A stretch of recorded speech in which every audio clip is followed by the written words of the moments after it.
Iată primele lucruri cele mai importante pentru la videofon CLD.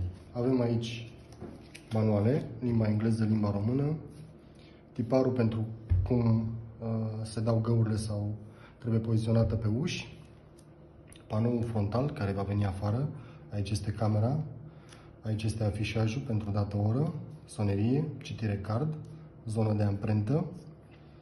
Aici va veni fața butucului, pentru că atunci când nu aveți baterie, butucul va veni exact aici, la față, și se maschează.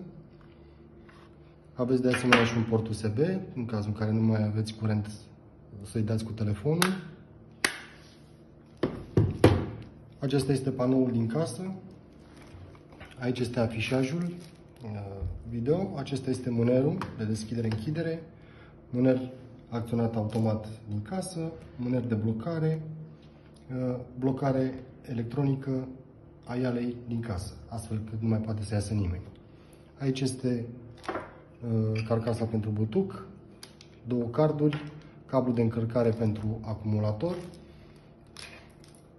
pivoții pentru prinderea celor două iale pe ușă, pivotul dintre mânere, șuruburile pentru prinderea ialelor, pivotul pentru închiderea din casă, care se conectează exact aici, cu acest pin,